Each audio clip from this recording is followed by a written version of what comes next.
আসসালামু আলাইকুম বন্ধুরা, কেমন আছেন সবাই?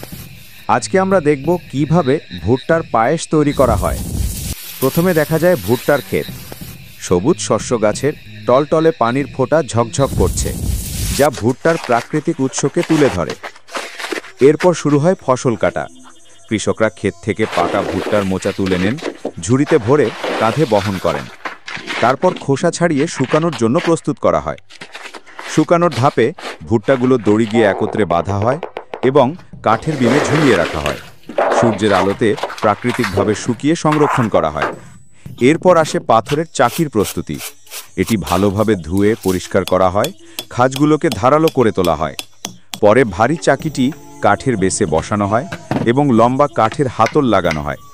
একই সঙ্গে একটি বাঁকা কাঠের অংশ খোবাই করে প্রস্তুত করা হয়।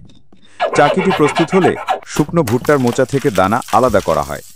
দানাগুলো রোদে শুকানো হয় এবং পরে ঝাড়াই মেশিনে ফেলে ময়লা বা খোসা আলাদা করা হয়।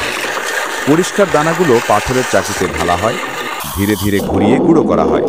সেই গুঁড়ো আবার বড় চালনি দিয়ে ছেঁকে নেওয়া হয়, যাতে সমান মিহি আটা তৈরি হয়। রান্নার ধাপে এই গুঁড়ো পানির সঙ্গে মিশিয়ে ঘন পেস্ট তৈরি করা হয়। পেস্টটি কাঠের ভাপানো পাত্রে রেখে আগুনের ওপর বসানো হয়।